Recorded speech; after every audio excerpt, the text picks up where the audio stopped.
Nos acompaña el día de hoy la maestra Luisa Maricruz Cedillo Mata. Ella es una destacada artista plástica, tallerista, gestora cultural mexicana, radicada aquí en la ciudad de Puebla. Su carrera combina la producción de la obra audiovisual, la obra visual contemporánea, con una activa labor en la enseñanza artística. Es licenciada en Bellas Artes por la Universidad de Arte y Diseño de Puebla, UNARTE, donde desarrolló una sólida formación en filosofía del arte. Es fundadora y directora de la Academia de Bellas Artes Rosa Pincel, un espacio dedicado a impartir talleres de pintura y dibujo aquí en Puebla. Su obra pictórica se destaca por analizar los fenómenos sociales y económicos del entorno actual. Explora cómo los movimientos económicos influyen en el imaginario colectivo. Su estilo incorpora de manera recurrente el simbolismo de la cultura pop dentro de sus composiciones visuales. Maestra, bienvenida. Qué gusto contar contigo. Hola, mucho gusto, muchas gracias.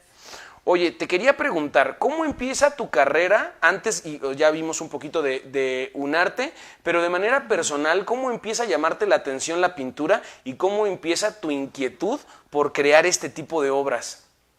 Pues yo de formación, bueno, lo que me llamó la atención de las artes era la danza. Ok. Entonces, yo estudié la carrera de artes plásticas curiosamente como una segunda carrera, porque me interesaba más la danza.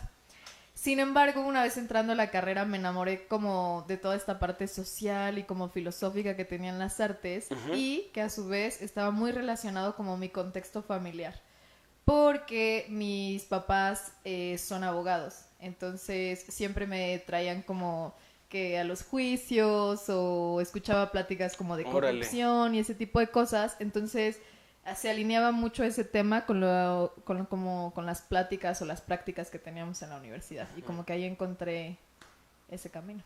Oye, qué interesante lo que me comentas. ¿Dirías que hay todavía como una estela o una huella de tu carrera como bailarina, de tu conocimiento del cuerpo y del movimiento dentro de tu trabajo como artista plástica? Sí, diría que completamente sí, porque también, aparte de que me gusta la plasticidad como el dibujo, la pintura, en realidad lo que más me apasiona también son los performance. Ok. No tanto como de yo ponerme a interpretar con mi propio cuerpo, pero sí como las experiencias que podemos tener a través de como las cosas sensoriales del cuerpo. Eso es lo que más me llama la atención, sí. Ay, cuando quieras artista para ponerlo a performear, estoy a tus órdenes, porque me encanta todo ese tipo de cosas. Y aunque tenemos aquí un poco de tu obra, pues obviamente es la obra plástica, la obra de performance por aquí no la había podido ver todavía. A ver, Alex, si me puedes echar la mano, quisiera que viera la gente aquí esta imagen de lo que me parece es como un grabado, una obra a blanco y negro, como de un turista, pero de deportados. Es una obra que me llamó muchísimo la atención y me gustaría que nos platicaras un poquito más al respecto. Pues bueno, esa obra tiene bastante historia, de hecho. Ajá. Es de mis obras favoritas. Y diría que es con la primera que empecé. Cuando hice esa pieza tenía 19 años, o sea, había recién entrado a la carrera. Y bueno, ese es un grabado en linóleo. Ah, sí es grabado. Es grabado, sí. Ok, le atiné. Sí, sí, sí. Y esa pieza fue, bueno, estuve trabajando durante 3 años en el Cerezo. Y esa fue la primera obra que hice en el primer año. Y lo que hice fue, quería yo entrevistar a una de las personas que estaban privadas de su libertad ahí. Para como encontrar esta parte, ¿cómo decirlo? Como humana. Ok. No, mentira, estoy súper mintiendo. No sé, la parte que se encuentra detrás de la apariencia, ¿no? Porque muchas veces hay un estigma detrás de las personas que están privadas de su libertad y de repente pueden convertirse en un número, en una estadística. Sí. Y para las personas que vemos eso en las noticias o en los medios de comunicación, a veces se nos puede olvidar que hay un ser humano, que hay una historia detrás de esa persona y detrás de esa estadística. Sí. Sí, iba súper por ahí, pero me salté una parte importante. Yo estaba en la universidad trabajando en un proyecto sobre feminicidios. Porque ese tema para mí era muy importante, que el gobierno sacaba mucho como como los lineamientos que te hacen más propensa a ser víctima de un feminicidio, ¿no? Como salir a tal hora en la calle, tener cierto tipo de vestimenta. Y así salió una lista oficial del gobierno, ¿no? Súper delicado. Súper delicado. Y a mí me daba mucha curiosidad como por qué no estaba como el perfil del feminicida, ¿no? Entonces, pues sí. Salió que en esa época una persona con la que trabajábamos desde hace mucho tiempo había lastimado a su esposa. Y lo cacharon 20 años después, ¿no? Entonces, mi mamá, al ser abogada, iba a llevar su caso.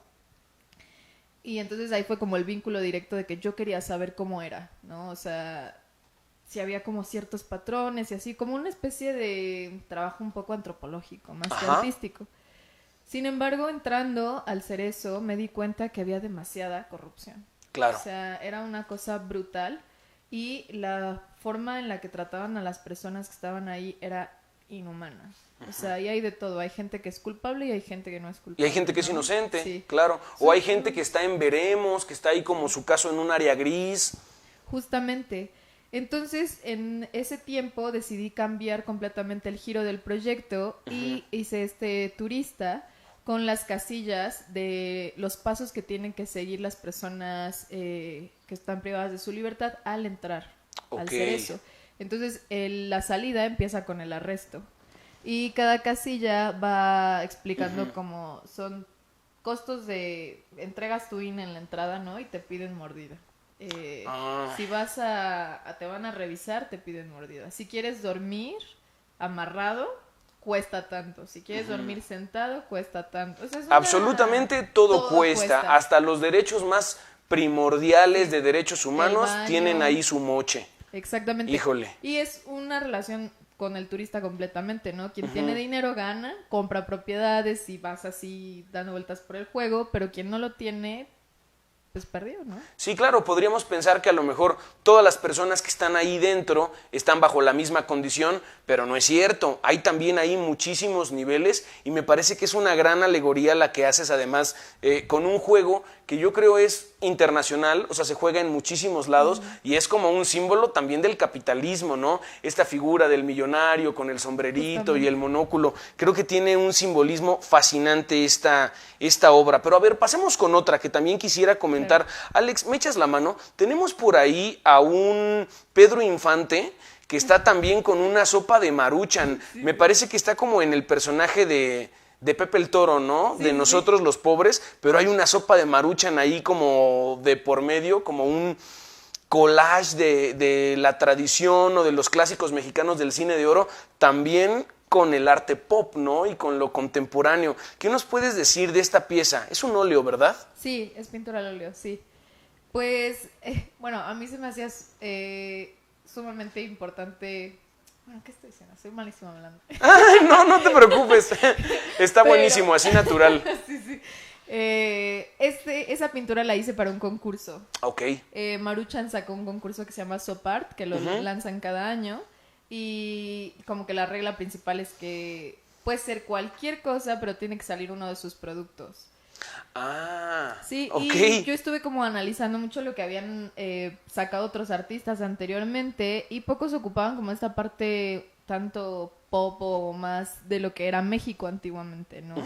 Y a mí se me hizo interesante traer esta como escena tan icónica donde todas las mujeres están así contra Pedro Infante, ¿no? La original es que están queriéndolo abrazar a él.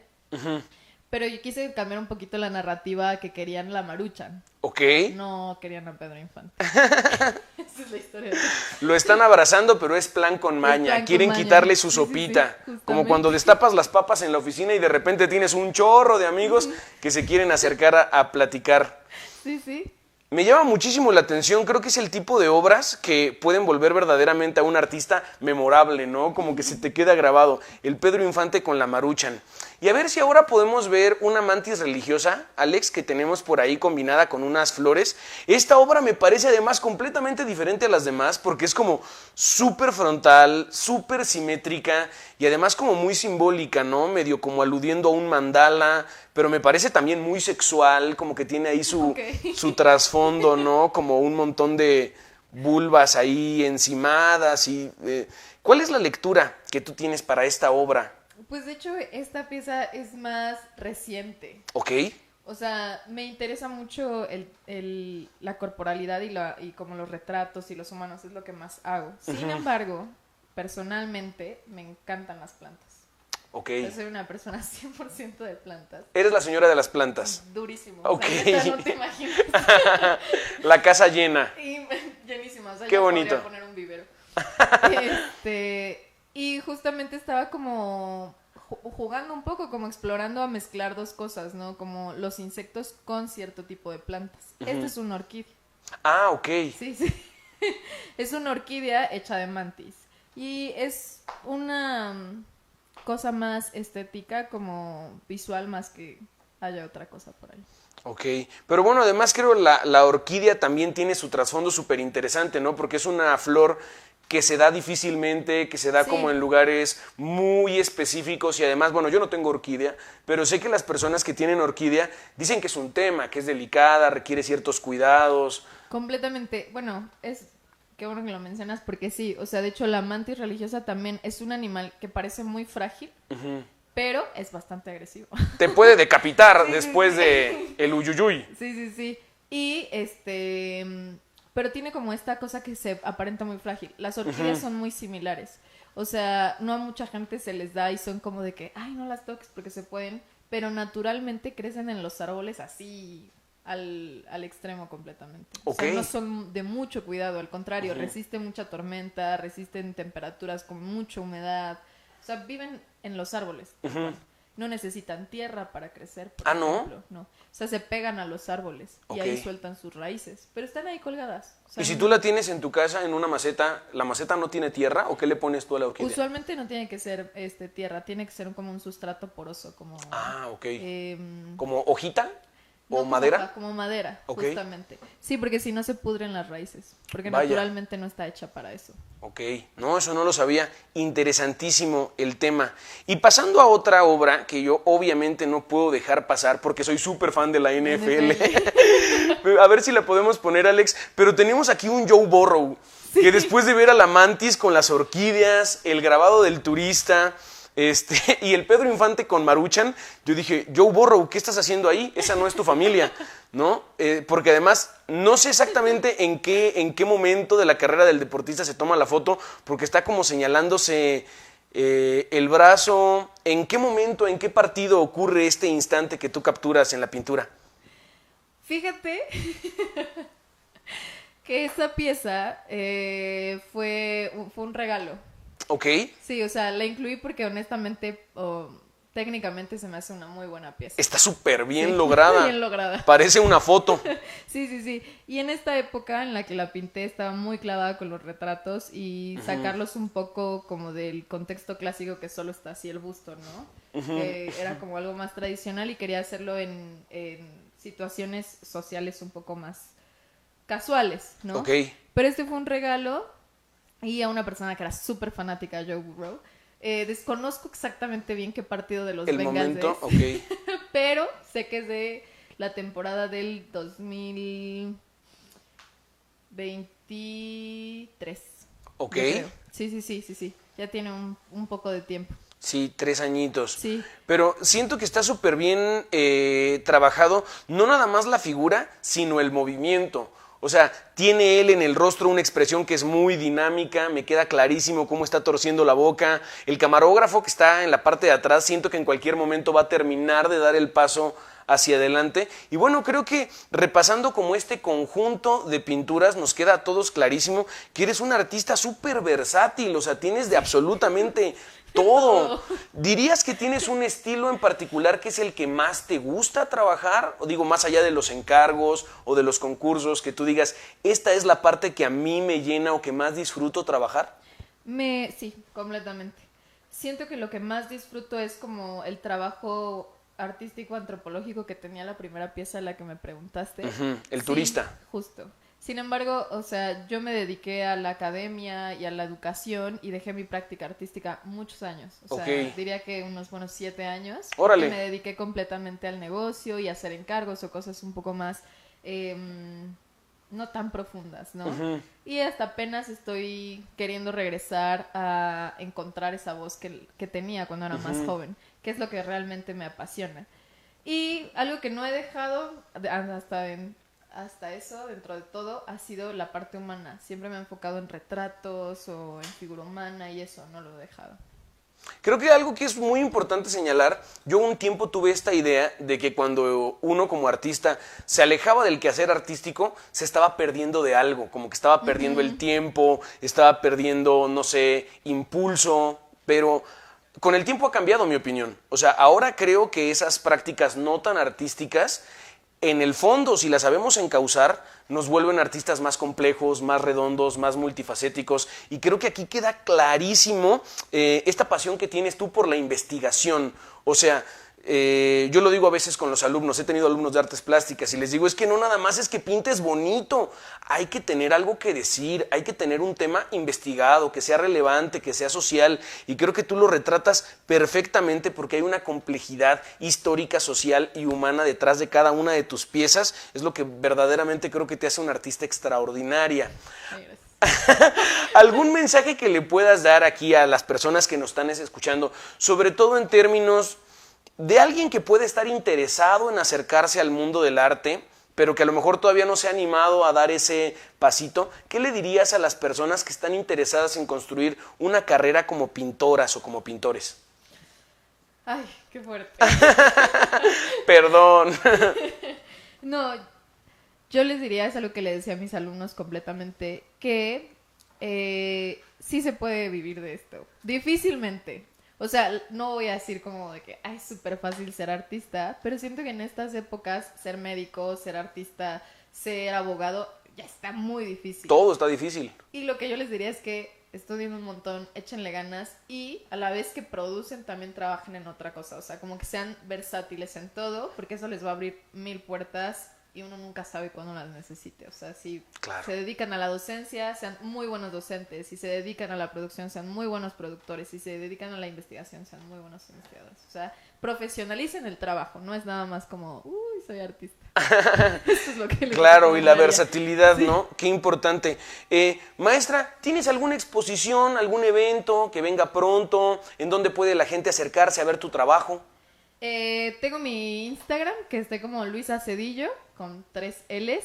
Y de exposiciones, ¿no? También estoy por abrir un nuevo espacio, aparte del que tenía Rosa Pincel. Estoy abriendo un nuevo lugar que es también como cafetería, restaurante y así. Que eso va a ser en inicios del próximo año. Pero en Instagram lo voy a anunciar. Buenísimo. ¿Redes sociales de Rosa Pincel o del Nuevo Espacio? Justo el nuevo espacio va a estar en el Instagram de Rosa Pincel. O sea, Ok. es como la vuelta, el punch de lo que va a pasar. Entonces ahí lo buscan en Instagram, Sí, Rosa estamos Pincel, como Rosa Pincel MX o Luisa Cedillo. y ahí aparece toda la información sobre los Sí. dos proyectos y sobre tu trabajo. Exactamente. Buenísimo, maestra, muchísimas gracias por acompañarnos. Increíble tu obra, súper apasionante. Y por favor, cualquier evento, exposición que tengas, avísanos, porque aquí desde Factor Radio va a ser un placer darle seguimiento a tu carrera y por supuesto invitar a todos nuestros radioescuchas que se acerquen a ver tu trabajo. Muchísimas gracias.